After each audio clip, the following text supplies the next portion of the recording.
साथियों, कोई भी एस्पिरेंट जो सरकारी नौकरी की तैयारी कर रहा है या आगे जाके करने वाला है, उसके पास तो ये 3 बुकें हमें मिलेंगी। मॉडर्न इंडिया, इंडियन इकोनॉमी और इंडियन पॉलिटी। साथियों, आपको एक चीज बता दूं कि इन्हीं बुक्स के साथ कुछ एक्स्ट्रा गाइडेंस और एक्स्ट्रा एफर्ट्स के साथ आप यूपीएससी का एक और एग्जाम क्लियर कर सकते हैं। एग्जाम है यूपीएससी ईपीएफओ का। इस सेशन में जो ढेर सारी मिथ्स है ईपीएफओ एग्जाम के बारे में, वो मैं क्लियर करूंगा। उसी के साथ साथ आपको एग्जाम के बारे में बताऊंगा, किस किस पोजीशन पे रिक्रूटमेंट होती है उसके बारे में बताऊंगा, पैटर्न समझाऊंगा, एग्जाम की स्कीम समझाऊंगा, एज लिमिट एंड क्वालिफिकेशन बताऊंगा, सिलेबस बताऊंगा।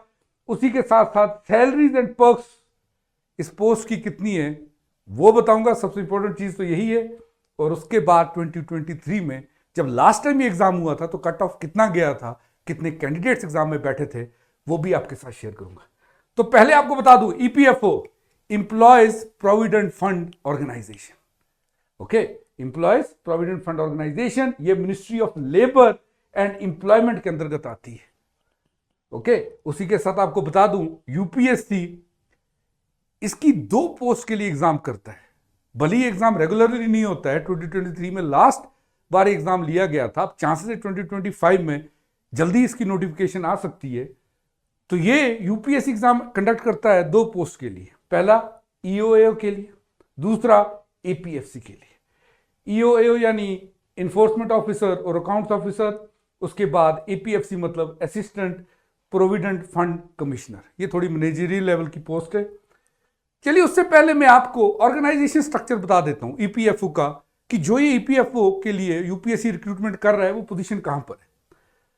तो ये अगर आप ऑर्गेनाइजेशन स्ट्रक्चर देखेंगे तो यहां पर आप पहले देखेंगे एपीएफसी की पोजीशन यहां पर, और इसी के नीचे आपको मिलेगा ईओएओ की पोजीशन। यानी एपीएफसी जो होते हैं मैनेजरियल लेवल की पोस्ट है, ईओएओ थोड़े उससे नीचे आते हैं। ओके, तो ये ऑर्गेनाइजेशन स्ट्रक्चर है, ये पोजीशन है जिनके लिए आपकी रिक्रूटमेंट की जाएगी। आगे आपको बता दूं, सबसे इंपॉर्टेंट चीज जो आपको मोटिवेट करेगी अच्छे से पढ़ने के लिए वो है सैलरी स्ट्रक्चर। ईओएओ के लिए जो पे बैंड 2 में आते हैं उनका पे स्केल 9300 से लेकर 34,800 तक का होता है। ग्रेड पे 4800 की इनको मिलती है। उसी के साथ साथ एपीएफसी पे बैंड 3 में आता है, 15,600 से लेके 39,100 तक इनका पे स्केल होता है, और ग्रेड पे इनको 5400 की है। उसी के बाद आपको यह भी बता दूं कि ईओएओ का बेसिकली काम क्या होता है। इनका काम यह होता है कि इन्हें इंश्योर करना होता है कि जो एम्प्लॉयर्स हैं, जो नौकरी दे रहे हैं, वो ईपीएफओ जो ये एक्ट है इसके अंतर्गत कार्य करें, इसको कंप्लायंस में रहे।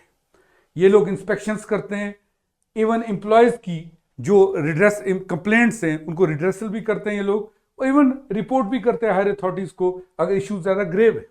वैसे ही जैसे मैंने कहा एपीएफसी ये एक हायर मैनेजरियल पोजीशन है। इन लोगों का बेसिकली काम ये होता है, ये मैनेजमेंट देखते हैं ईपीएफओ में, जैसे फंड मैनेजमेंट हो गया, कंप्लायंस हो गया और एनफोर्समेंट हो गया। उसी के बाद आपको एक और चीज बता दूं कि जो ये यूपीएससी एग्जाम लेता है इसमें 2 स्टेजेस है। अगर आप देखेंगे इसमें रिटन टेस्ट भी है जिसकी वेटेज आपकी सिलेक्शन में लास्ट के स्कोर में जो बनती है वो 75% बनती है, और इंटरव्यू में 25% बनती है। आपको बता दूं ईपीएफओ एग्जाम की स्कीम के बारे में, काफी लोग ये कहते हैं कि इस एग्जाम में जो मैनेजमेंट या अकाउंटिंग को लेकर जो सेक्शन होता है उसकी वेटेज ज्यादा होती है। पहले ही मिथ बस्ट कर दूं, ये धारणा गलत है। ईपीएफओ का एग्जाम 2 घंटे का होता है, सारे क्वेश्चंस की इक्वल मार्क्स होते हैं। उसके बाद आपको यह भी बता दूं कि टेस्ट ऑब्जेक्टिव टाइप होता है, दोनों हिंदी एंड इंग्लिश मीडियम में होता है। और हां, अगर आप रॉन्ग आंसर अटेम्प्ट कर रहे हैं तो आपको रॉन्ग आंसर के लिए पेनल्टी भी होती है जो कि 1/3 है। तो तकरीबन जैसे यूपीएससी का सीएससी का पेपर होता है, सेम उसी पैटर्न पे इसकी भी स्कीम आपको देखने को मिलेगी। उसी के बाद आपको यह बता दूं कि लास्ट एग्जाम 2 जुलाई 2023 में कंडक्ट हुआ था। ये ईपीएफओ का एग्जाम 577 वैकेंसीज के लिए हुआ था, जिसमें से 418 जो वैकेंसीज थी वो ईओए के लिए थी, जबकि 159 जो थी वो एपीएफसी के लिए थी। इसके जो इंटरव्यूज थे वो 3 जून से लेके 14 जून तक चले थे। ओके, तो ये लास्ट एग्जाम की अपडेट मैंने आपको दे दी। अब मैं आपसे कह रहा हूं जहां सबसे लोग कंफ्यूज होते हैं ज्यादा, वो है इसकी एलिजिबिलिटी क्या है। ईओएओ के लिए सिंपल आपको बैचलर्स डिग्री चाहिए किसी भी रिकॉग्नाइज यूनिवर्सिटी से और किसी भी स्ट्रीम में, किसी भी स्ट्रीम में, ये पॉइंट याद रखिएगा। और जो मैक्सिमम एज है इट इज 30 ईयर्स। लेकिन चीजें थोड़ी सी चेंज हो जाती हैं एपीएफसी के लिए। यहां पर भी मिनिमम क्वालिफिकेशन जो रिक्वायर्ड है वो बैचलर्स डिग्री ही है किसी भी स्ट्रीम में, किसी भी रिकॉग्नाइज यूनिवर्सिटी से। लेकिन जब आप इंटरव्यू में जाते हैं, जो मैंने आपको बताया था कि सेकंड स्टेज इंटरव्यू का है, तब प्रेफरेंस जो है वो दी जाती है law management, cost and management accountant और चार्टर्ड अकाउंटेंट्स। इन पोजीशंस, इन क्वालिफिकेशंस वालों को प्रेफरेंस दी जाती है। ओके, उसी के बाद आपको यह बता दूं कि यहां पर जो अपर एज है वो 35 ईयर्स ओल्ड है। और हां, दोनों कंडीशंस में रिजर्वेशन के लिए of course there is exceptions in age limit. उसके बाद आपको यह बता दूं कि 2023 में जब भी एग्जाम हुआ था तब टोटल कैंडिडेट जो एग्जाम में बैठे थे वो 3,60,978 थे। ये ईओएओ की बात कर रहा हूं मैं। और जनरल कैटेगरी में 1,42,310 थे। और ये कंपेरेटिवली बाकी कैटेगरीज के लिए कितने कैंडिडेट्स थे उनका नंबर दिया हुआ है। उसी के साथ साथ अगर एपीएफसी में देखें तो जो टोटल बच्चे बैठे थे वो 3,59,553 थे। जनरल कैटेगरी से 1,48,660 और बाकी कैटेगरीज के भी कंपेरेटिवली आप यहां पे देख सकते हैं। अब सबसे इंपॉर्टेंट बात, कट ऑफ कितना गया था। जैसे मैंने कहा था कि टोटल एग्जाम 2 स्टेजेस का है, पहले रिटर्न और उसके बाद इंटरव्यू। तो टोटल मार्क्स 400 में से होते हैं। रिटर्न 300 मार्क्स का होता है, इंटरव्यू 100 मार्क्स का होता है। ओके, तो दोनों को मिलाकर ही कट ऑफ बनता है। तो जो ईओए के लिए कट ऑफ था, अगर आप देखेंगे इंटरव्यू में वो 100 में से 50 मार्क्स था, रिटर्न में वो 138 था, 0.33। तो दोनों को अगर मैं मिला दूं तो टोटल स्कोर जो था, जो टोटल कट ऑफ था वो 212.83 था आउट ऑफ 400। और ये बाकी कैटेगरीज के लिए दिया हुआ है। उसी के साथ साथ आपको यह भी बता दूं कि एपीएफओ के लिए रिटर्न में जो कट ऑफ था वो 178.33 था, इंटरव्यू में 50 था, और जो टोटल गया हुआ था कट ऑफ वो 257.50 था आउट ऑफ 400। और ये बाकी कैटेगरीज के लिए था। ओके, तो अगर आप मेरे से पूछेंगे एग्जाम का लेवल क्या है, तो मैं आपको ये कहना चाहता हूं कि मॉडरेट एग्जाम होता है जब इसे यूपीएससी से कंपेयर करते हैं। मैं आपको अभी वेबसाइट पे दिखाऊंगा भी, हमारे पास जो आपको लिंक में, डिस्क्रिप्शन में जो लिंक दिया हुआ है उस पर अगर आप क्लिक करेंगे आपको प्रीवियस ईयर क्वेश्चंस मिलेंगे। तो आप क्या पाएंगे कि ईओएओ में कंपेरेटिवली मॉडरेट लेवल है। हाँ, एपीएफसी में क्योंकि अकाउंटेंसी, सोशल सिक्योरिटी और लेबर लॉ जुड़ जाते हैं तो वो थोड़ा टफ हो जाता है। ये वेबसाइट है जिसका लिंक डिस्क्रिप्शन में दिया हुआ है। अगर आप इस लिंक पे क्लिक करते हैं, अनअकैडमी की वेबसाइट है, यहां पर यूपीएससी ईपीएफओ के रिलेटेड आपको बहुत सारा कंटेंट दिया हुआ है। क्या क्या कंटेंट दिया हुआ है? आपको सारे पुराने क्वेश्चन पेपर्स और उनकी आंसर की भी यहां पर दी हुई है, आप उसे डाउनलोड कर सकते हैं। और जो इंफॉर्मेशन मैं आपके साथ शेयर कर रहा हूं वो सब इंफॉर्मेशन आपको यहां पर मिलेगी। यहां पर आप पूरे के पूरे टॉपिक वाइज पीवाईक्यूज यहां से डाउनलोड कर लो।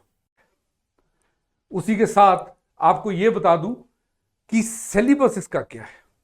सबसे इंपॉर्टेंट चीज, अगर आप सिविल सर्विसेज की तैयारी कर रहे हैं, यूपीएससी की तैयारी कर रहे हैं, एसएससी की तैयारी कर रहे हैं, तो कितने जो टॉपिक्स हैं वो कॉमन आपको मिलेंगे। वो हम ईओ के पेपर में भी देखेंगे और हम एपीएफसी वाले सब्जेक्ट में भी देखेंगे और जानेंगे एक्स्ट्रा एफर्ट कितनों में करना है। तो जनरल इंग्लिश कॉमन है, Indian freedom struggle, modern India common है, current events and development issues common है, Indian polity and economy common है, जनरल अकाउंटिंग एंड प्रिंसिपल्स ये एक्स्ट्रा एफर्ट मांगता है, industrial relations and labour laws extra effort, general science and knowledge of the computer applications ये तो हम लोग पढ़ते ही है, general mental ability and quantitative aptitude ये तो सीसेट वाला भी हो गया और एसएससी वाले भी पढ़ते हैं, social security in India, various schemes वगैरह ये भी हम लोग पढ़ते हैं। तो यहां पर 2 जगह आपको एक्स्ट्रा एफर्ट लगाना है। एपीएफसी जैसे मैंने कहा थोड़ा सा टफ है। ओके, यहां पर जनरल इंग्लिश हम लोग पढ़ते ही पढ़ते हैं। यहां पर इंडियन कल्चर एंड हेरिटेज आ गया, यानी आर्ट एंड कल्चर इसमें एडिशन हो गया हिस्ट्री में। बाकी मॉडर्न इंडिया सेम है, तो ये हम लोग पढ़ते ही हैं। पॉपुलेशन डेवलपमेंट एंड ग्लोबलाइजेशन, इसके लिए हमें एक्स्ट्रा एफर्ट्स करने पड़ेंगे, सही गाइडेंस चाहिए। Governance and constitution of India, ये तो हम लोग पढ़ते ही हैं, मैं खुद पढ़ाता हूँ Indian polity. Present trends in Indian economy, ये भी हम लोग पढ़ते ही हैं। अकाउंटिंग एंड ऑडिटिंग, भाई साहब एक्स्ट्रा एफर्ट मांगता है। Basic knowledge of computer, general science, ये भी हम लोग तकरीबन पढ़ते ही हैं। एलिमेंट्री मैथमेटिक्स, स्टैटिस्टिक्स, ये भी हम लोग पढ़ते ही हैं। सोशल सिक्योरिटी इन इंडिया, ये भी हम लोग पढ़ते ही हैं। यहाँ पर स्टैटिस्टिक्स हमसे एक्स्ट्रा एफर्ट मांगेगा, बाकी एलिमेंट्री मैथमेटिक्स और जनरल मेंटल एबिलिटी हम सीसैट में करते हैं। तो ये था गाइस ईपीएफओ के बारे में सब कुछ जो आपको पता होना चाहिए। जल्दी से लिंक जो है ना डिस्क्रिप्शन में दिया हुआ है, उस पर क्लिक करो। आपने देखा वहां पर सारे प्रीवियस ईयर क्वेश्चंस दिए हुए हैं। कोशिश करके देखो, ट्राई करो एक बार कि आप कितने क्वेश्चन सही कर पाते हैं, क्या आप कट ऑफ के पास हैं या नहीं है। Thanks for watching Unacademy, let's crack.